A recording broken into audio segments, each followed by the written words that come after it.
इस बुलेटिन के प्रायोजक हैं क्लैरिस हॉस्पिटल्स छिंदवाड़ा।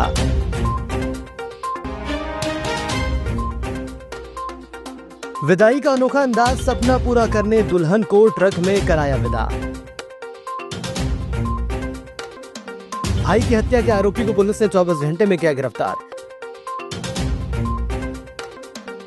बोलेरो और कार की टक्कर, बाइक सवार की मौत, 9 घायल। कॉम्बिंग ऑपरेशन में एक रात में 117 वारंटियों की गिरफ्तारी। ग्रीष्मकालीन शिविर में युवाओं को मिल रहा मुफ्त कराते प्रशिक्षण। शादी के बाद दुल्हन की विदाई का अनोखा तरीका रविवार को पूरे छिंदवाड़ा के लिए चर्चा का विषय बन गया। जहां दुल्हन की विदाई के लिए दूल्हा हेलीकॉप्टर और लग्जरी कार की व्यवस्था करता है, वहीं छिंदवाड़ा निवासी युवक ने अपनी दुल्हन की विदाई अपने सपनों के ट्रक पर कराई। इतना ही नहीं, ट्रक भी दूल्हे ने ही चलाया। यह अनोखी विदाई जिले भर में चर्चा का विषय बनी हुई है। जानकारी में बताया गया कि चौरी ब्लॉक के पलटवाड़ा गांव के रहने वाले सोनू वर्मा का सपना था कि जब उसकी शादी होगी तो वह दुल्हन को किसी किराए की गाड़ी में नहीं बल्कि अपनी खुद की गाड़ी में विदा कराएगा। शादी तय होने के बाद सोनू ने अपने सपने को साकार करने के लिए मेहनत की और एक ट्रक फाइनेंस करवाया, जिसके बाद उसने अपने सपने को पूरा करते हुए अपनी दुल्हन को ससुराल से विदा कराया, खुद स्टीयरिंग संभाली, ट्रक सजवाया और रोमांटिक गानों की धुन पर ट्रक चलाते हुए पत्नी को घर लेकर पहुंचा। उमरेठ थाना क्षेत्र में पारिवारिक जमीन को लेकर हुए झगड़े में छोटे भाई ने बड़े भाई की लकड़ी से प्रहार कर हत्या कर दी थी। ये घटना शुक्रवार शाम को थी। सूचना मिलने पर डायल 100 मौके पर पहुंची, जहां पता चला कि किशनलाल बन ने अपने बड़े भाई बिसराम बन के सिर पर लकड़ी से हमला कर दिया, जिससे उसकी मौके पर ही मौत हो गई। पुलिस अधीक्षक के निर्देशन में गठित टीम ने त्वरित कार्रवाई करते हुए 24 घंटे के भीतर आरोपी को उसके घर के पास से गिरफ्तार कर लिया। हत्या में प्रयुक्त डंडा और आरोपी के कपड़े भी जब्त किए गए।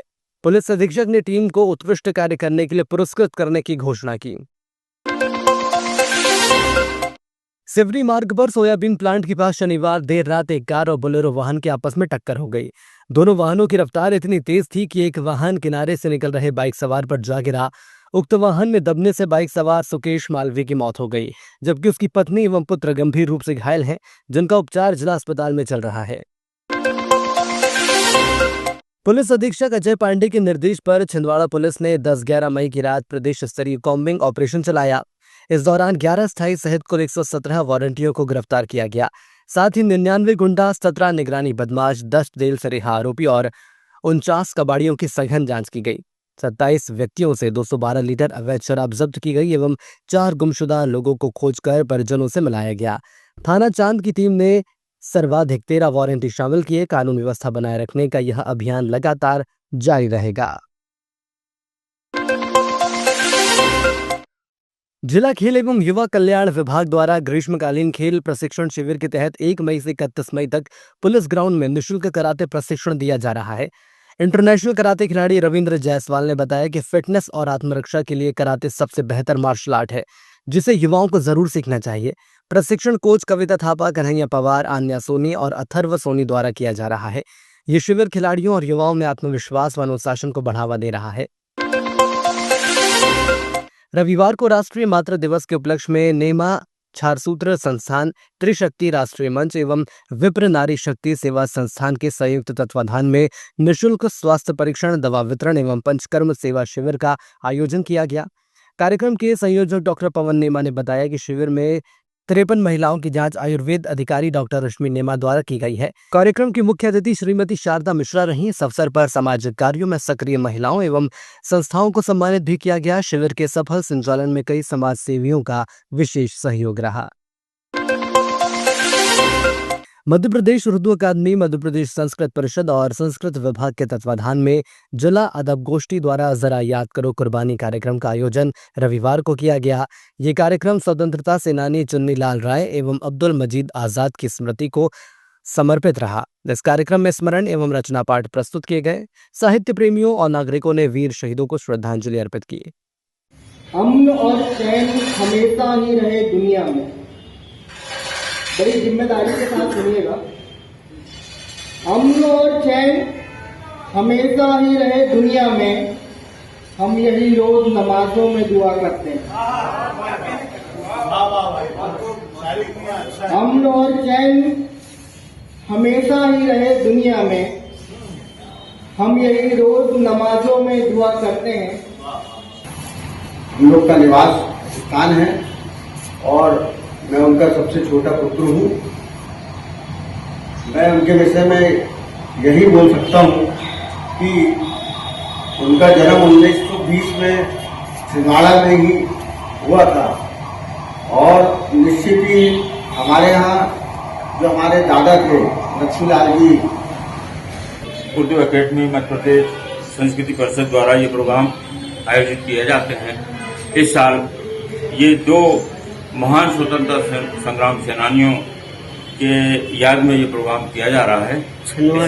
इसमें जैसा कि मालूम है कि उनके बेटे विवेक, बंटी राय और अब्दुल मजीद आजाद साहब की पोती नूरजहां ने आज यहाँ उपस्थिति दी और उनको हम सब ने याद किया और इसके बाद आज उसी कार्यक्रम में कविता पाठ हो रहा है।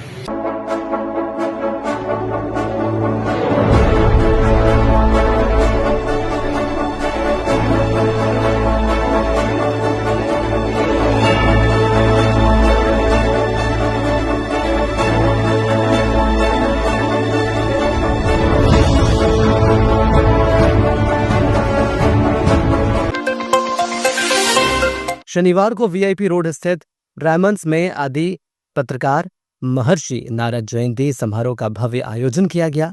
कार्यक्रम का शुभारंभ दीप प्रज्वलन एवं सरस्वती वंदना से हुआ। मुख्य वक्ता पूर्व महापौर दयाशंकर तिवारी ने पत्रकारिता के इतिहास, महत्व और वर्तमान पर विस्तार से प्रकाश डाला। सांसद विवेक बंटी साहू और जिला पंचायत सीईओ अग्रिम कुमार ने पत्रकारों की भूमिका को समाज का चौथा स्तंभ बताया। कार्यक्रम में पत्रकारों का सम्मान किया गया एवं उन्हें उपहार भेंट किए गए। अब देव और दानव बोलने के बाद लोगों को थोड़ा सा विचित्र लगता है। अग्रिम कुमार जी, अगर हमको धर्मनिरपेक्ष भाषा में बोलना है तो उसको सुर और असुर बोल सकते हैं। सुर और असुर बोलने के पीछे भी नारद जी ही कारण है। कारण नारद जी के हाथ में क्या रहता है? वीणा रहती है। तो जो डिसिप्लिन्ड मैनर में काम करता है वो सुर और जो इनडिसिप्लिन्ड मैनर में काम करता है वो असुर। इस दृष्टि से नारद जी ने भी परिभाषा की समझने में किसी प्रकार के अर्जन नहीं। उन्होंने यह कार्य प्रारंभ किया था और आज भी हम देखें कि आज बड़ी महत्वपूर्ण भूमिका हमारे पत्रकार साथियों की हुई है। जिस तरीके से देश के विभिन्न मुद्दों को, ज्वलंत मुद्दों को उठा करके निडरता के साथ अगर कोई लाता है तो हमारे पत्रकार साथी लाते हैं।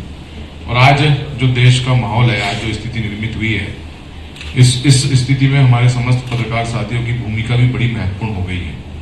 तो मुझे लगता है कि इस अवसर पर महर्षि नारद जी के विचारों को और उनके कामों को देखते हुए हम लोग कार्य करें। निश्चित तौर पर जो आज देश की स्थिति है, इसमें विजयश्री हमारी होने जा रही है।